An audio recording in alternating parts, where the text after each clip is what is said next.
Chapter 10, New Empires and Kingdoms. Arvind plays a king. Arvind had been chosen to act as a king in the school play. He had expected to march solemnly in splendid robes, to twirl his mustaches, and wield the silver paper wrapped sword with gusto. Imagine his surprise when he was told that he would also have to sit and play a veena and recite poetry. A musician king. Who was that? He wondered.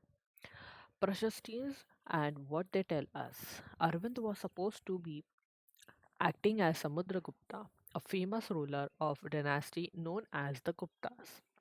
We know about Samudragupta from a long inscription inscribed on the Ashokan pillar at Allahabad. It was composed as a kavya by Harish Sena, who was a poet and a minister, the court of Samudragupta. This inscription is of a special kind known as Prashasti, a Sanskrit word meaning in praise of, while prashastis were composed for some of the rulers you read about in chapter 9, such as Gautamiputra Sri Satakarni. They became far more important from the time of the Guptas. Samudragupta's Prashasti. Let us see what Samudragupta's Prashasti tells us. The poet praised the king in glowing terms as a warrior, as a king who won victories in battle, who was learned and the best of poets. He is also described as equal to gods. The Prashasti was composed in very long sentences. Here is part of one such sentence. If you may look at map 7, page 105, you will notice an area shaded in green. You will also find a series of red dots along the east coast, and you will find areas marked in purple and blue as well. This map is based on the information provided in the Prashastis. Harisena describes four different kings of rulers and tells us about Samudragupta's policies towards them. The ruler of Aryavrata, the area shaded in green on the map. Here there were nine rulers who were uprooted and their kingdoms were made a part of Samudragupta's empire. The rulers of Dakshinapatha, here there were 12 rulers, some of whose capitals are marked with red dots on the map. They surrendered to Samudragupta after being defeated and he then allowed them to rule again.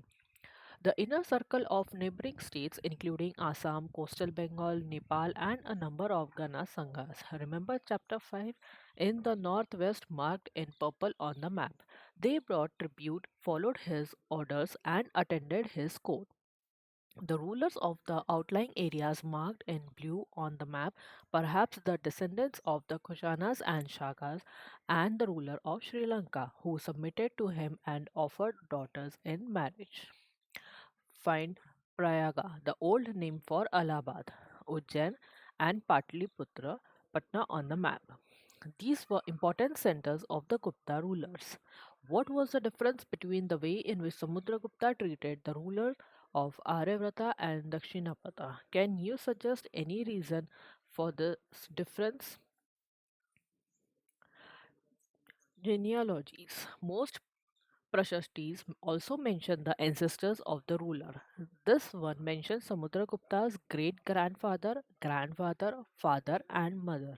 His mother Kumara Devi belonged to the Lichavi Gana, while his father Chandragupta was the first ruler of the Gupta dynasty to adopt the grand title of Maharaja Dhiraj, a title that Samudragupta also used. His great grandfather and grandfather are mentioned simply as Maharajas. It seems as if the family gradually rose to importance.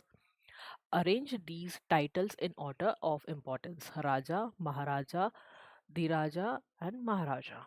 Samudragupta in turn figures in the genealogies list of ancestors of later rulers of the dynasty, such as his son Chandragupta II.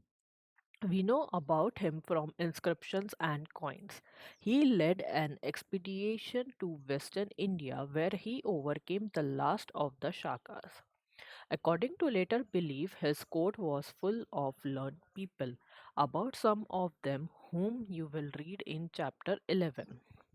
Harshvardhana and the Harsha Charita.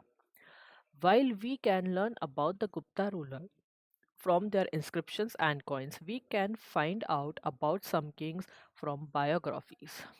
Harshavardhana, who ruled nearly 1400 years ago, was one such ruler. His court poet Banabhatta wrote his biography, the Harshacharita, in Sanskrit. This gives us the genealogy of Harsha and ends with his becoming king. Xuanzang, about whom you read in chapter 9, also spent a lot of time at Harsha's court and left a detailed account of what he saw. Harsha was not the eldest son of his father but became the king of Thanisa. About after both his father and elder brother died, his brother-in-law was the ruler of Kannauj. See map 7, and he was killed by the ruler of Bengal. Harsha took over the kingdom of Kannauj and then led an army against the ruler of Bengal. Although he was successful in the east and conquered Magadha and probably Bengal, also he was not as successful elsewhere. He tried to cross the Narmada to march into the Deccan, but was stopped by the ruler belonging to the Chalukya dynasty, Pulakshin II. Look at political map of India and list the present day states which Harshavardhana passed through when he went to Bengal and up to the Narmada.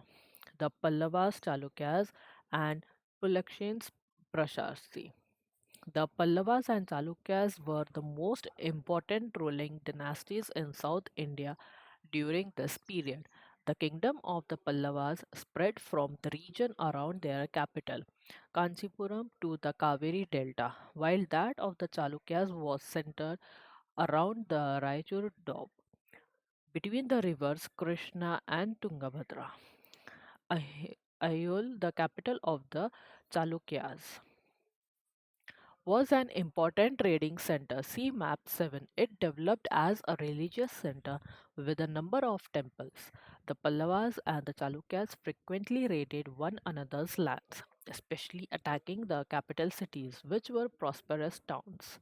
The best known Chalukya ruler was Pulakshin II. We know about him from a Prashasti composed by his court poet Ravikriti. This tells us about his ancestors who are traced back through four generations from father to son. Pulakshin evidently got the kingdom from his uncle. According to Ravikriti, he led expeditions along both the west and the east coast. Besides, he checked the advance of Harsha. There is an interesting play of words in the poem. Harsha means happiness. The poet says that after this defeat, Harsha was no longer Harsha. Pulakshin also attacked the Pallava king, who took shelter behind the walls of Kanchipur.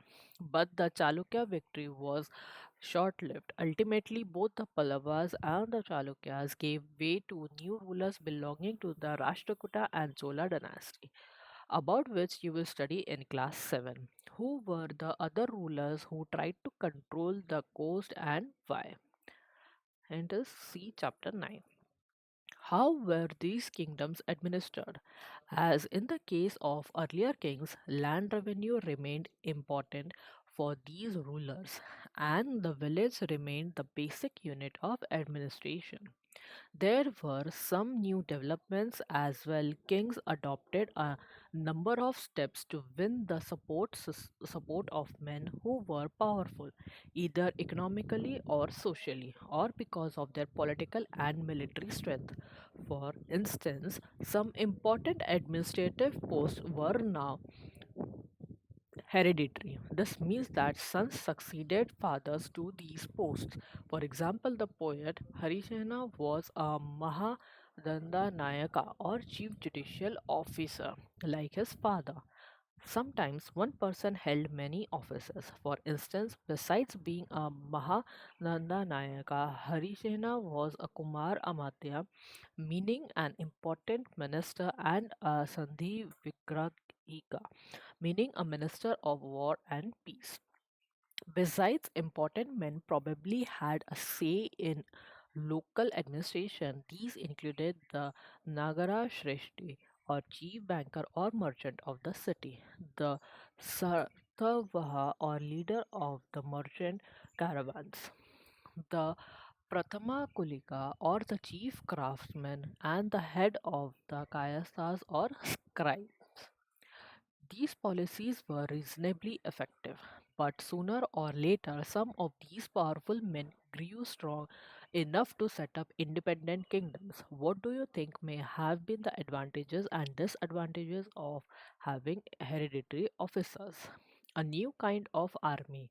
Like earlier rulers, some of these kings maintained a well organized army with elephants, chariots, cavalry, and foot soldiers. Besides, there were military leaders who provided the king with troops whenever he needed them. They were not paid regular salaries. Instead, some of them received grants of land. They collected revenue from the land and used this to maintain soldiers and horses and provide equipment of warfare. These men were known as Samantas. Whenever the ruler was weak, Samantas tried to come to become independent. Assemblies in the southern kingdom. The inscriptions of the Pallavas mention a number of local assemblies. These included the Sabha, which was an assembly of Brahmin land owners. This assembly functioned through subcommittees which looked after irrigation, agricultural operations, making roads, local temples, etc. The was a village assembly found in areas where the landowners were not Brahmins, and the Nagarama was an organization of merchants. It is likely that these assemblies were controlled by rich and powerful landowners and merchants. Many of these local assemblies continued to function for centuries. Ordinary people in the kingdoms. We can catch an occasional glimpse of the lives of ordinary people from plays and other accounts. Let us look at some of these. Kalidasa is known for his play depicting life in the king's court. An interesting feature about these plays is that the king and the most Brahmins are shown as speaking Sanskrit, while women and men other than the king and Brahmins use Prakrit. His most famous play, Abhijanana Shakuntalam, is the story of the love between a king named Dushyanta and a young woman named Shakuntala. We find an interesting description of the plight of a poor fisherman in this play. The Chinese pilgrim Faxian noticed the plight of those who were treated as untouchables by the high and mighty. They were expected to live on the outskirts of the city. He writes, if such a man enters a town or a marketplace, he strikes a piece of wood in order to keep himself separate. People hearing this sound know what it means and avoid touching him or brushing against him. And Banavata provides us with a vivid picture of the king's army on the move.